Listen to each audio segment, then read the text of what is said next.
Bom dia, bom sábado para vocês, sejam bem-vindos aqui no Teatro All, no Shopping Pátio Higienópolis. E seja bem-vindo você também que assiste aí da sua casa, ou do trabalho, do carro, a gente nunca sabe, né? Onde as pessoas assistem. A gente está na série Adamá, hoje é o 4º episódio, hoje sou eu que vou falar.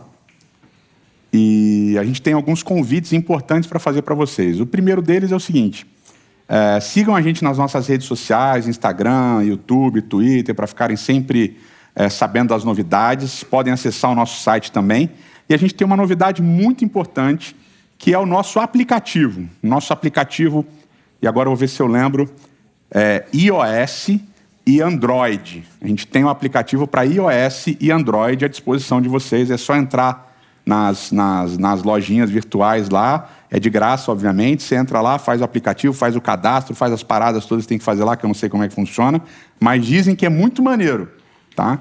Então entrem lá, vocês vão ficar sabendo de tudo, vão poder se conectar com as pessoas, aí vocês vão poder também entender as notícias dos pequenos grupos, ou células, como alguns chamam. A gente tem vários pequenos grupos, células espalhados pela cidade de São Paulo, pelo estado de São Paulo e em outras cidades também, fora de São Paulo. Então, vocês que estão aqui, se vocês quiserem se conectar, vão se conectar através do aplicativo, saber onde é que tal, entrar em contato com as pessoas. E vocês que estão em casa assistindo, vocês também podem se conectar com as pessoas, dependendo da cidade, a gente tem grupos funcionando, tá bom? Então, aplicativo tremendamente importante. E, por fim, nós não temos nenhuma mantenedora, a gente não tem nenhuma instituição ou um grupo de pessoas abastadas, né, milionárias e tal, que dão dinheiro para as coisas acontecerem aqui. Pelo contrário, a gente vive dessa comunidade que acredita no projeto, que acredita no nosso trabalho e doa. Então, se você acredita no trabalho, se você é abençoado pelo trabalho de alguma maneira e quer ajudar, quer participar, é só fazer um pix@umlugarcomunidade. Você pode encontrar essas informações também no aplicativo, no site, no Instagram e tudo, e fazer a doação e ajudar e participar, se isso de alguma maneira, se esse trabalho de alguma maneira tem abençoado você, tá bom? É isso, vamos começar o nosso culto. Mais uma vez, sejam bem-vindos e vamos orar a Deus. Eterno nosso Pai e eterno nosso Rei, muito obrigado por podermos estar aqui mais uma vez. Muito obrigado por essa dádiva, por esse presente, que a gente poder se reunir para falar de Ti, para orar, para louvar e para poder viver em comunidade também. Abençoa cada um de nós, abençoa as nossas famílias também, abençoa os nossos queridos. Nós, mais uma vez, nos entregamos em Tuas mãos, em nome de Cristo Jesus. Amém, Senhor. Amém.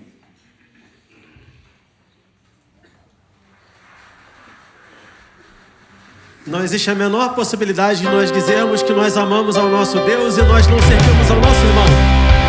Vamos todos nos colocar de pé e vamos louvar o nome do Senhor, aquele que nos convida com amor a nós amarmos uns aos outros e nos dedicarmos em amor ao próximo.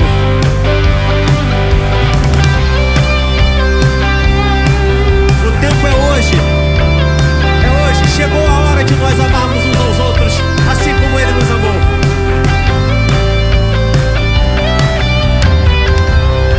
Ao meu lado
dizer que amo a Deus quando não olho para o lado, não vejo as coisas que estão acontecendo ao meu redor, as pessoas que estão sofrendo, não é verdade?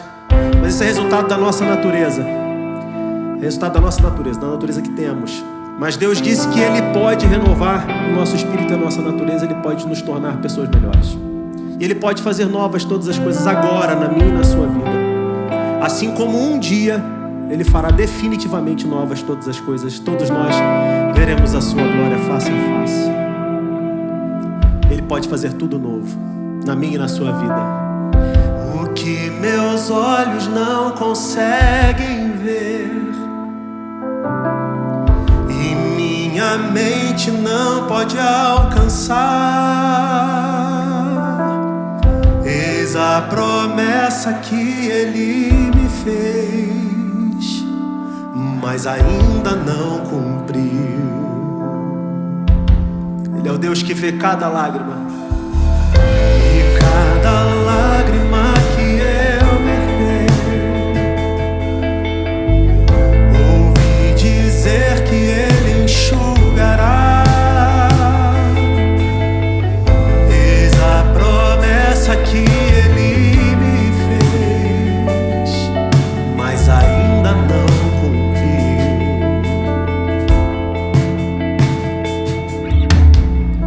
Quantas vezes me acusaram de insensatez?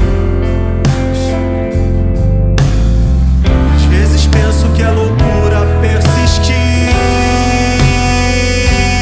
e crer diante de tua face, diante de...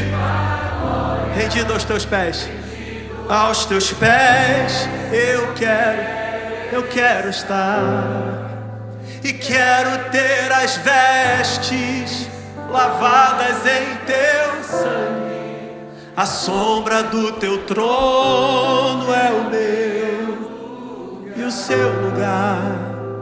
Faça tudo novo, faça tudo novo, faça tudo novo.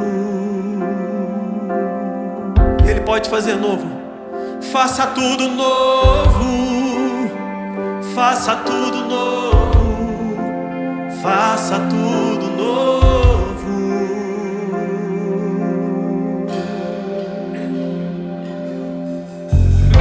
O que meus olhos não conseguem ver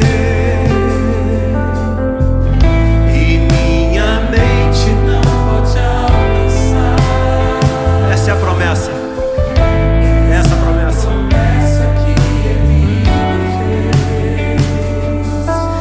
Ainda não cumpriu.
que fez e faz novas todas as coisas. Faça tudo novo, Ele faz. Faça tudo novo, faça tudo novo. Ele pode fazer tudo novo na tua vida hoje, creia. Faça tudo novo, faça tudo novo, faça tudo novo. Ele é Deus que renova a minha e a sua vida, na glória dele. Ele é o Deus que faz novas todas as coisas. E Ele pode renovar a tua vida, o teu coração hoje, através de uma cura profunda, significativa e que é capaz de mudar a nossa existência de uma vez por todas. Que eu chamo de cura do pertencimento. É a cura da aceitação. É a cura do lugar que um dia ele foi tirado. Ou é a cura do lugar que você sempre teve vontade de estar, mas nunca esteve. É a cura de devolver você à mesa no reino de Deus. Porque a mesa no reino de Deus é a mesa do serviço, o serviço daquele que é maior do que todos nós e que nos serve com graça, misericórdia, amor, perdão, devolvendo a mim e a você a dignidade. É a mesa dele. Fui convidado à mesa, larguei minhas defesas e vim reconhecer, não mereci estar aqui. E eu não vim só. Comigo trouxe amigos, felizes ou feridos, gente que escutou esse chamado e aceitou. Você ouviu esse chamado? E é tão bom saber que há lugar aqui. A graça nos chamou à mesa do Senhor. Há lugar na casa, há perdão na casa. Quando estamos juntos, nosso encontro é casa. De Deus Pai, a esperança na casa, um recomeço na casa. Reunidos nele, nosso encontro é casa. De Deus Pai. De Deus Pai, de Deus Pai. É na casa de Deus que nós nos reunimos e somos atraídos. O som da sua palavra curou a nossa alma. O verbo nos amou, da solidão nos resgatou. E é tão bom saber que há lugar.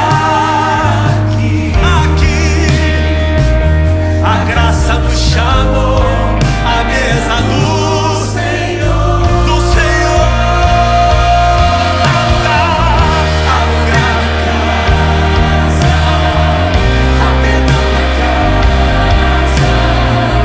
Quando estamos juntos, nosso encontro é casa. De Deus Pai, a esperança na casa, recomeço na casa. Nele, nosso encontro é casa.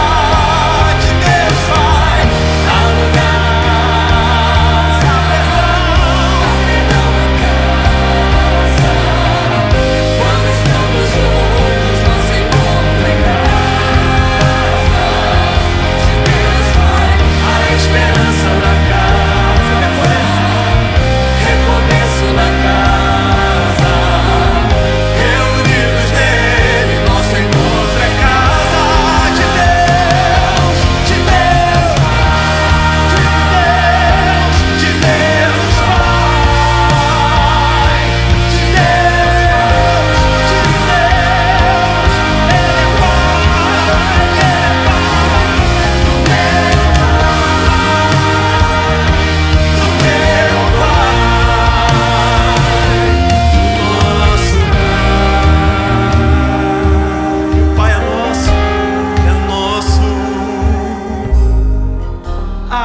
Na casa, perdão, há perdão na casa.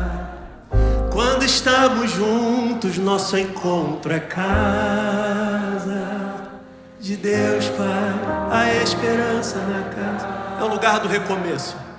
Recomeço na casa, reunidos nele, nosso encontro é casa de Deus, Pai, de Deus, Pai, de Deus, Pai.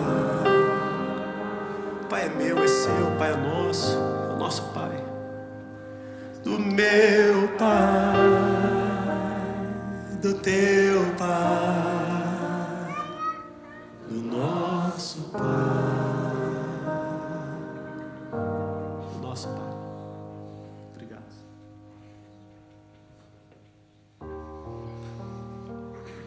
Eterno nosso Pai e nosso Rei, muito obrigado porque a casa é tua.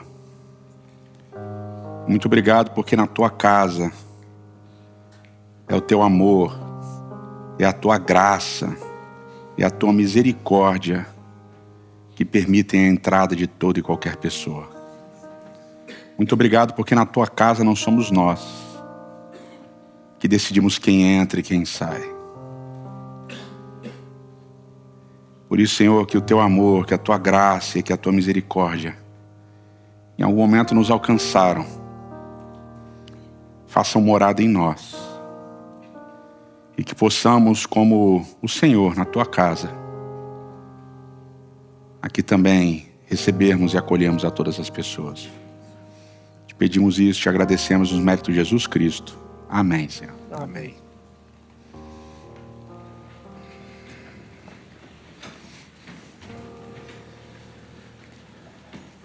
Mais uma vez, bom sábado, bom dia para todos vocês. Sejam bem-vindos aqui no Teatro All, no Shopping Pátio Higienópolis. É uma alegria receber todos vocês aqui e receber você aí também na sua casa, ou no seu carro, ou no seu ônibus. No seu não, né? No ônibus. Eu acho que não é seu, mas enfim. É um prazer receber você em qualquer lugar que você esteja nos assistindo, em qualquer horário do dia, da noite, da madrugada também. A gente está na série Adamar, tentando construir a ideia de uma teologia da natureza, tentando colocar, a partir da Bíblia, novos olhos, um novo entendimento para questões que são extremamente importantes nos momentos que a gente vive. Quando a gente tem tantos desastres socioambientais acontecendo. E, inclusive, a gente vive um mês de julho atípico, com calor, com frio. E o frio tá aí, né? Hoje eu tô até de blazer. Friozinho, pega até os gordinhos, né? Mas a gente tem a oportunidade de ter um blazer, de ter um casaco, de ter um cobertor. E a gente queria aproveitar para pedir que, se você pode, contribua com o Instituto Sementes para que as pessoas que não têm acesso a um casaco, a um cobertor quentinho, que elas possam ter. E assim, pelo menos, ter um pouquinho de conforto. E, além do conforto, poder sobreviver também ao frio que, às vezes, atinge aí a nossa cidade. Esse ano um pouquinho menos, mas tá frio. Então, se você puder ajudar, Instituto Sementes, tá bom? Entra no site, sei lá, procura as pessoas, pergunta aí na internet, no YouTube, Instagram e tal, para você receber as informações, tá certo?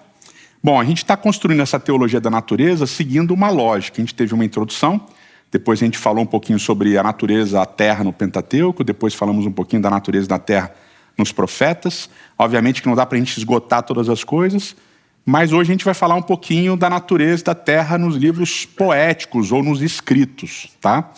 A gente vai tentar entender algumas coisas, né? É muito interessante quando você fala no livro dos Salmos, por exemplo. Os Salmos é um livro querido por todo mundo, eles são constantemente lidos por nós. E também aproveito para convidar você para assistir as nossas reflexões de Salmos todos os dias, às 5h50 da manhã. Então você acorda ali, coloca nos Salmos para refletir. Mas os Salmos, eles têm uma constante de convidar os seres a louvarem a Deus, a adorarem a Deus, a confiarem em Deus. Isso se repete muitas vezes ao longo de todo o livro dos Salmos. E uma coisa curiosa é que não são só os seres humanos que são convidados a adorar, a louvar e a confiar em Deus, a natureza também. E é interessante notar esse tema recorrente, porque os mesmos verbos que são usados para convidar os seres humanos a adorarem, a louvarem, a confiarem, também são os verbos usados para falar da natureza, louvando, adorando, confiando, assim por diante.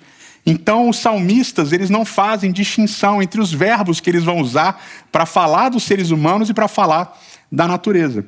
Eles vão colocar tudo no mesmo saco. Então, basicamente, não interessa se você é um ser humano ou se você é um ser, porque os salmistas vão dizer que toda a criação precisa louvar, precisa adorar o nosso Deus. E esse é um tema recorrente. E esse é um tema que aparece, por exemplo, no Salmo 19, que é um salmo muito bonito, muito interessante.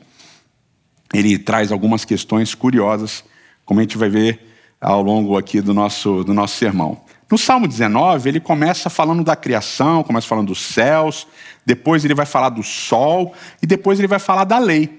Então o Salmo 19 ele tem uma estrutura. Do verso 1 até o verso 6, ele fala da adoração da natureza, e do verso 7 até o 14, ele fala da lei. Tá? E ele mistura esses dois temas de uma maneira interessante, curiosa. Então, quando a gente abre o Salmo 19, se você estiver aí, eu fiz uma tradução aqui dos primeiros 4 versos, que eu achei que ficou muito bonita. Né? Eu gosto das minhas traduções. Se eu não gostar, ninguém vai gostar, então eu gosto das minhas. Então diz assim: os céus escrevem a glória de Deus e as obras de suas mãos são desenhadas pelo firmamento. Um dia para outro dia derrama discurso. Uma noite para outra noite pronuncia conhecimento. Não há discurso, não há palavras, sua voz não é ouvida. Por toda a terra se espalha sua voz, até o confim do mundo suas palavras. Quando a gente lê esses primeiros 4 versos, a gente nota que tem uma tensão muito clara. Né? Então os céus declaram, os céus falam, o firmamento desenha, e aí diz que um dia derrama discurso para outro dia, que a noite fala, né, tem palavras para outra noite, mas que ninguém ouve, não tem voz. E aí de repente diz que essa voz se espalha até os confins. Então a voz se espalha até os confins, mas não tem voz, a gente não escuta. E a gente percebe aqui que tem essa tensão, ela é interessante porque ela traz uma ideia. E uma ideia que muitas vezes passa batido por nós. A ideia é basicamente a seguinte: a gente não escuta o que a natureza fala. A gente não escuta o discurso do dia, o discurso da noite, mas eles falam. A voz deles é ouvida por eles mesmos. Então o dia fala para o dia, a noite fala para a noite, os céus declaram tal. A gente não escuta, mas eles estão testemunhando entre eles. Essa é uma possibilidade interessante. Tem uma curiosidade também na construção desse discurso do salmista aqui no Salmo 19, porque essa curiosidade é o uso das palavras e dos verbos relacionados à natureza e depois relacionados à lei. Então, como eu falei, do verso 1 até o verso 6, ele vai falar da natureza, do sol e tal. E todos os verbos que ele vai usar aqui, as palavras que ele vai usar, são usadas em outros momentos do Antigo Testamento para falar da lei. As palavras da lei, o discurso da lei, como a lei é ensinada e assim por diante e tal. E quando ele vai falar da lei, do verso 7 até o verso 14, ele usa palavras que aparecem em outros momentos relacionadas à natureza e ao sol. Então ele vai falar que a lei brilha, que a lei renova a vida e assim por diante. Então ele vai usar, vai fazer essa troca, vamos dizer assim. Ao falar da natureza, usa verbos e palavras relacionadas à lei, e ao falar da lei, usa verbos e palavras relacionadas à natureza. Então ele faz esse balanço no texto que é extremamente interessante. Pelo menos eu acho. E tem uma outra curiosidade aqui. Quando a gente lê o Salmo 19, a partir do verso 5, né, do finalzinho do verso 4 e até o verso 6, a gente vê ele falando do sol.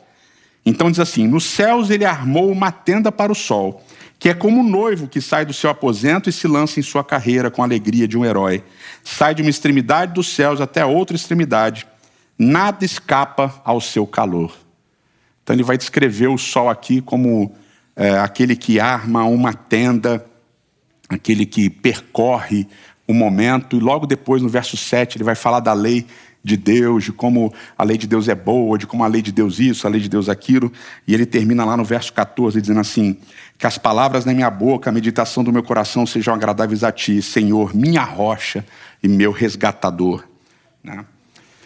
Então esse processo dele falar do sol, ele é interessante, ele é importante. Muitos teólogos eles vão dizer que aqui, quando o salmista fala do sol, é uma reminiscência, é uma conexão com as religiões pagãs, porque ao descrever o sol, ele descreve o sol com a palavra hebraica shemesh, e o sol era adorado nas religiões pagãs, e portanto Israel em algum momento também adorou o sol, e aqui nesse salmo é um resquício dessa adoração pagã. Mas se você percebe que o salmista diz o seguinte, que Deus estabelece o percurso do sol, que Deus estabelece a ação do sol. Então Deus arma uma tenda para o sol e o sol percorre um espaço que Deus estabeleceu, que Deus colocou. Então aqui no Salmo 19, em nenhum momento o sol é divinizado, pelo contrário, o sol obedece. O sol é obediente àquilo que Deus determina. O que Deus diz para ele fazer, ele faz. E ele faz com pujança, ele faz como herói, ele faz com força, ele sai de um lugar e vai ter outro como herói. Todo dia, cumprindo a ordem de Deus.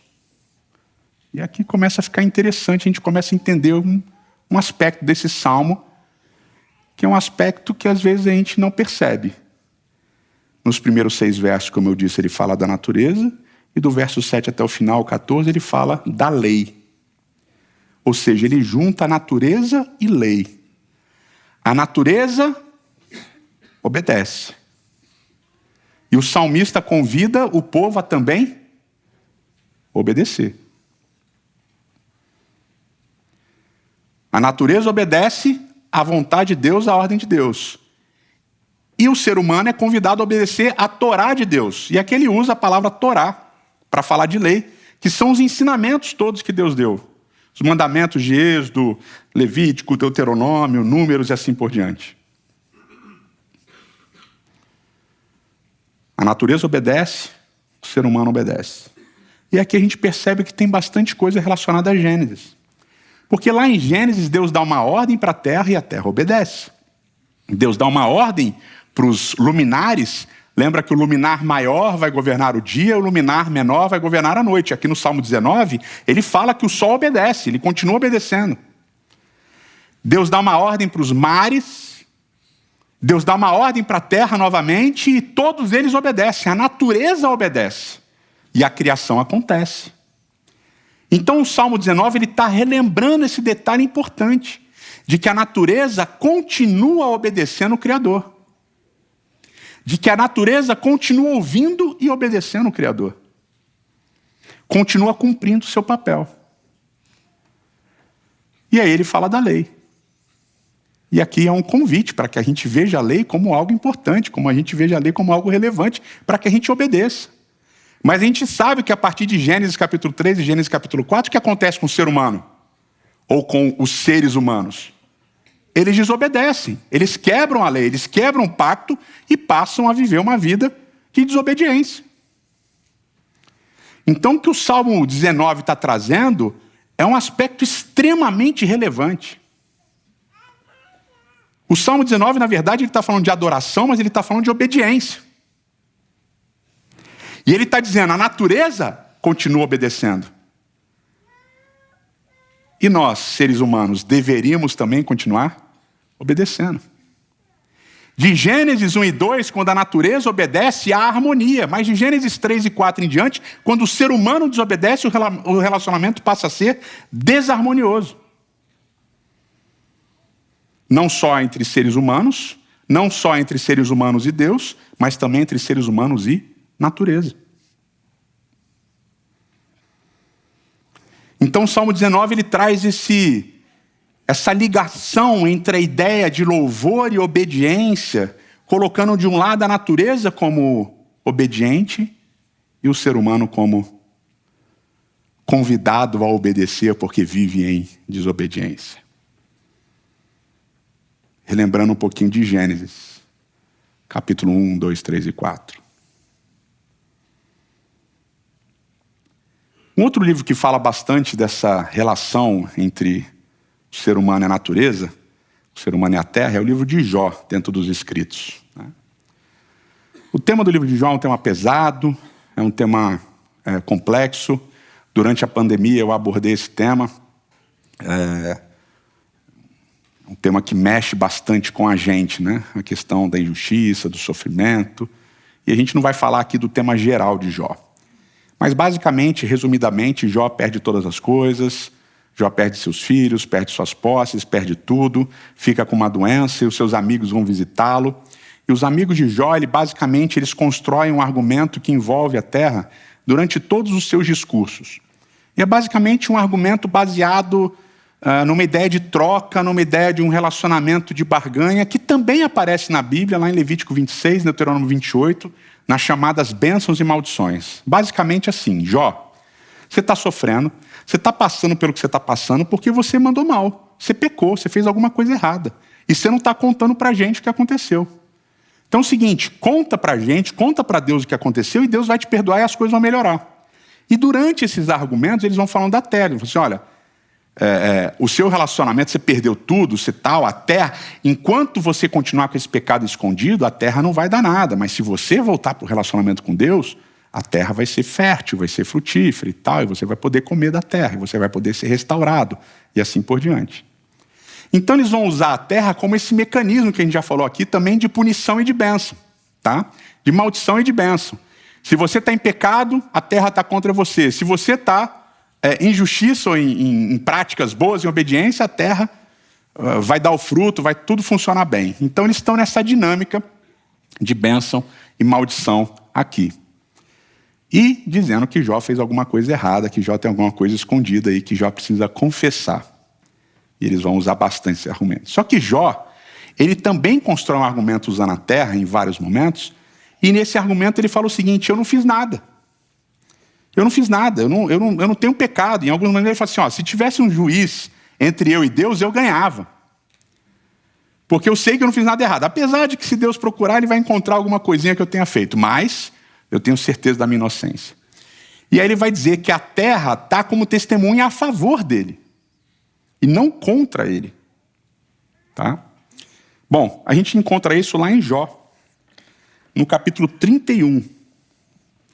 Então, se você tem sua Bíblia aí, Jó, capítulo 31, é o último discurso de Jó. Quando você vê aqui o finalzinho do capítulo 31, lá diz, aqui terminam as palavras de Jó.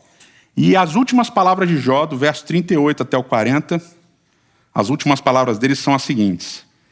Se a minha terra se queixar de mim e todos os seus sucos chorarem, se consumir os seus produtos sem nada pagar, ou causei desânimo aos seus ocupantes, que me venham espinhos em lugar de trigo e ervas daninhas em lugar de cevada.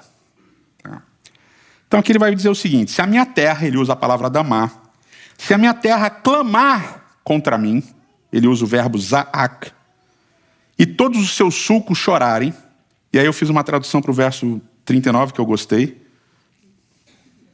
diz assim, se sua força eu comi sem pagar, e aqui ele usa a palavra corrar para falar de força, e a vida dos seus donos eu fiz expirar. E aqui para expirar ele usa a palavra, o verbo nafar.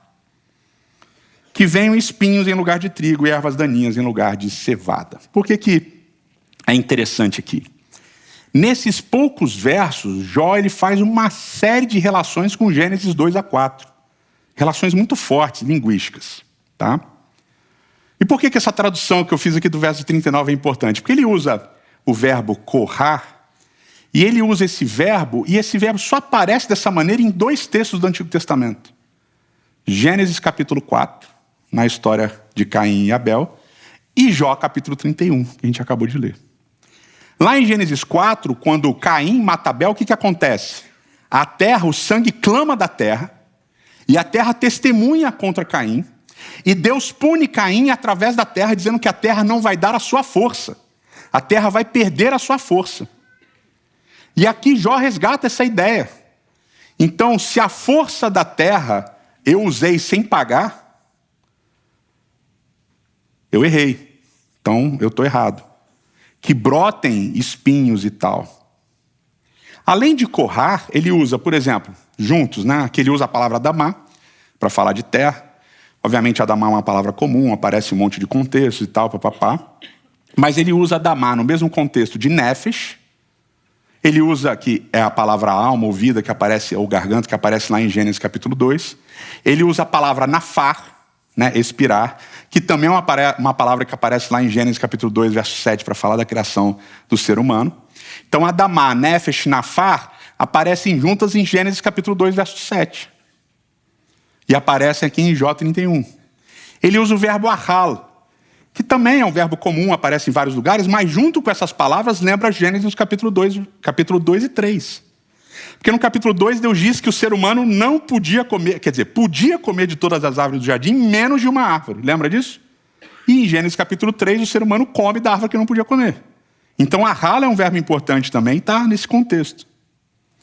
E ele usa cartos e abrolhos, que aparece lá em Gênesis capítulo 3, no pecado, né? Vocês lembram que depois que o homem peca, Deus também pune a terra, e a punição tem a ver que a terra agora não vai dar mais frutas e tal, papapá. O que ela vai dar? Cardos e abrolhos. Ele usa lá em Gênesis 3 a expressão cotes e dardar, é um par de palavras.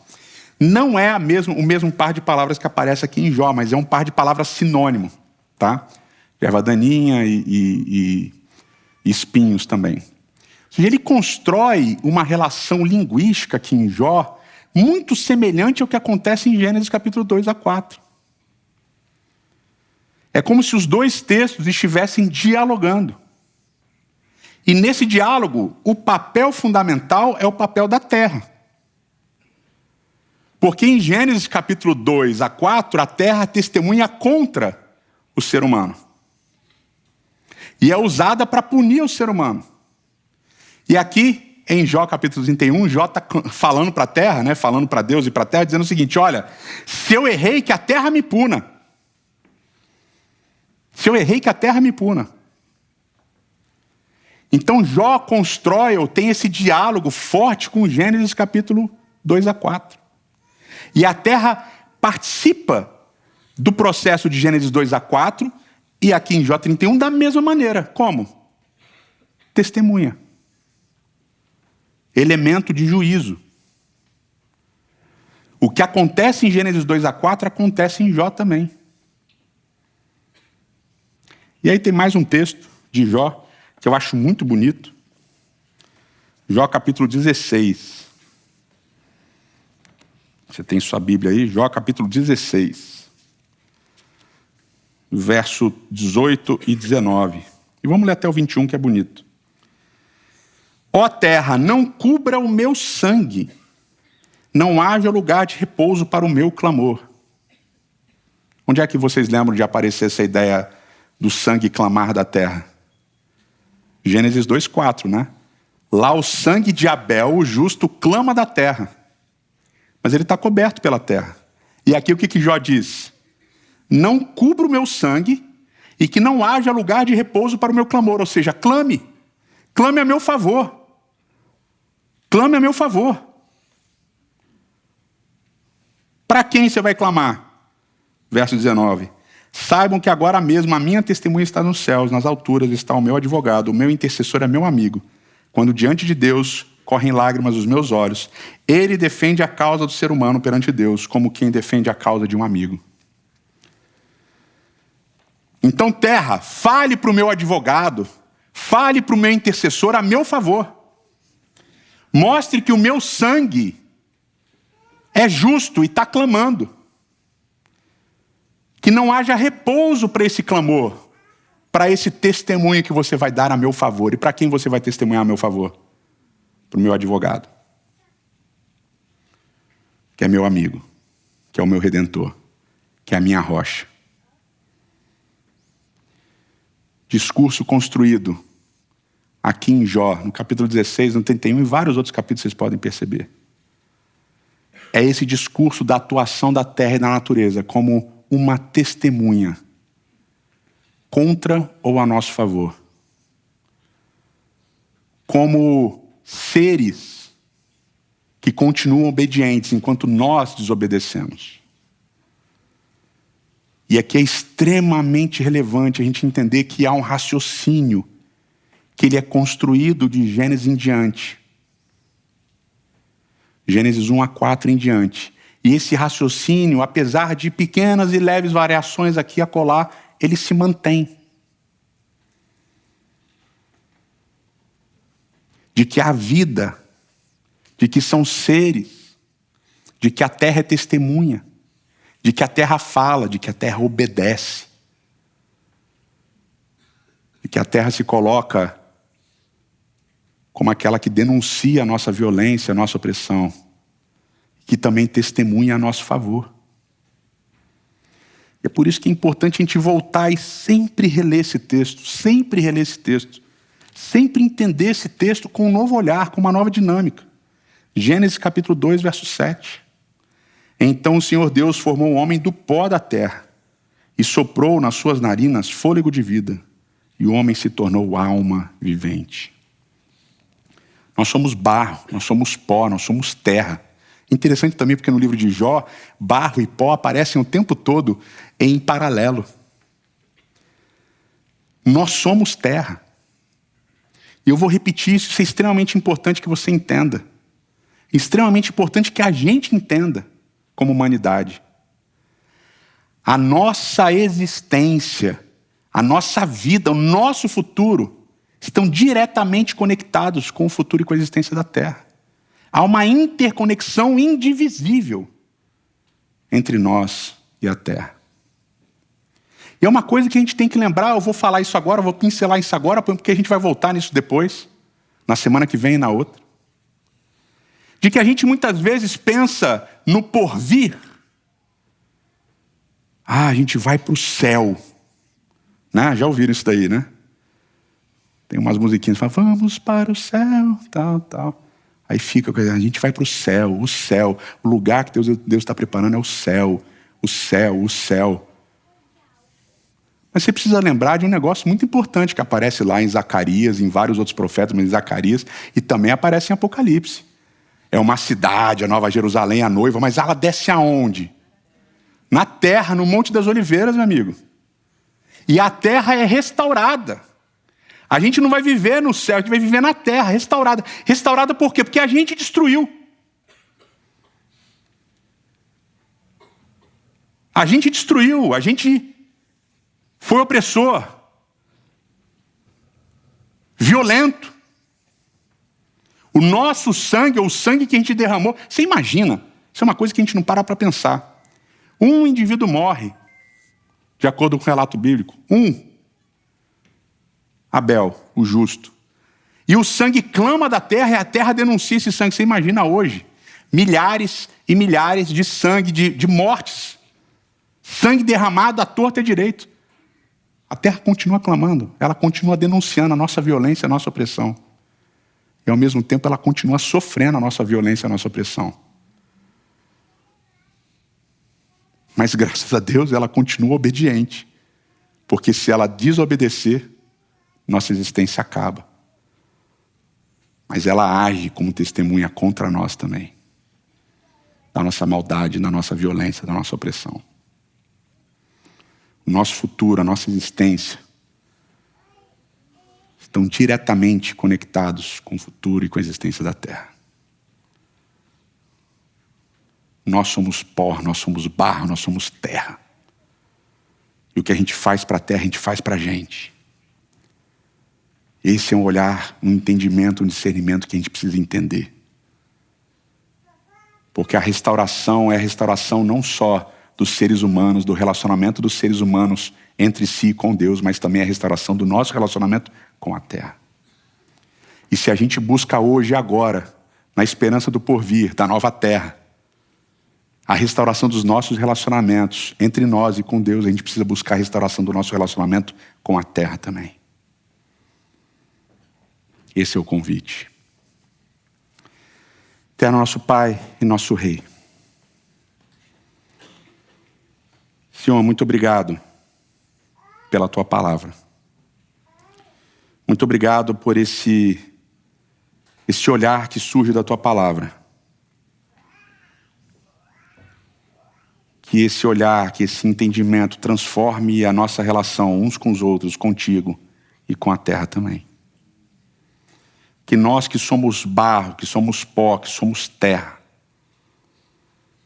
busquemos um novo tipo de relacionamento com ela, para que haja restauração plena e completa na volta de Cristo. Nos entregamos em tuas mãos, nossa rocha, nosso Salvador, nosso resgatador, Cristo Jesus. Amém, Senhor.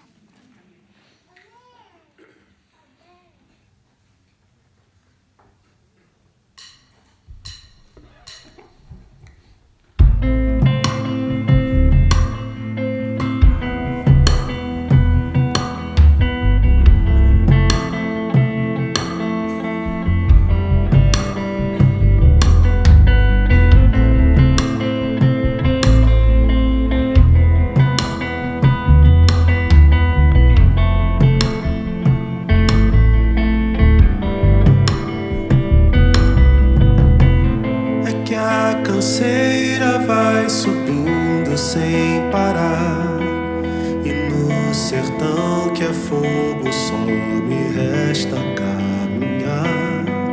E pó que é pó não sobe, só rasteja pelo chão.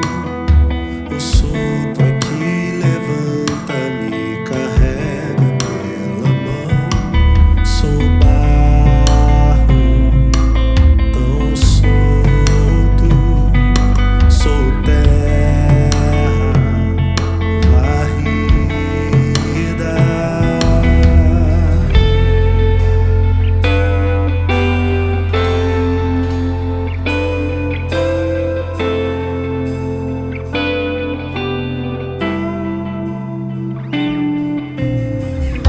É largo o rio que serpenteia ao meu redor. É cheio o copo pra regar a vida quem é pó. Ferida foi a rocha pra verter a salvação. É água doce e pura pra moldar quem é torrão. Me rega a vida, a rocha ferida. Sou barro tão solto, sou terra varrida.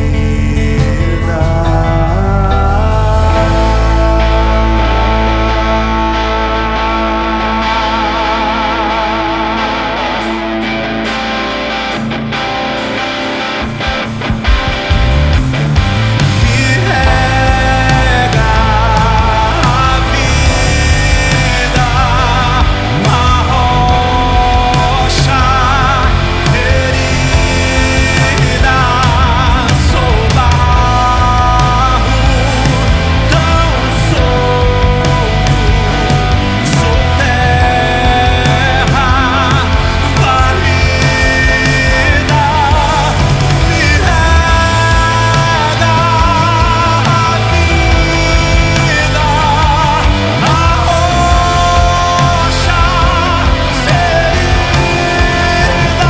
Sou barro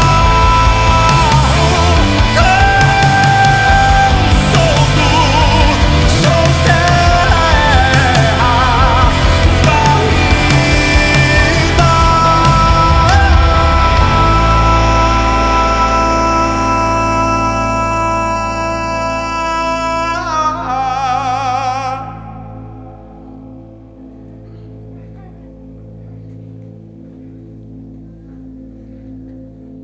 Que o Senhor te abençoe e te guarde, que o Senhor faça brilhar o seu rosto sobre ti e tenha misericórdia de ti, que o Senhor sobre ti levante seu rosto e te dê a paz. Obrigado, bom sábado, boa semana, e é isso, valeu!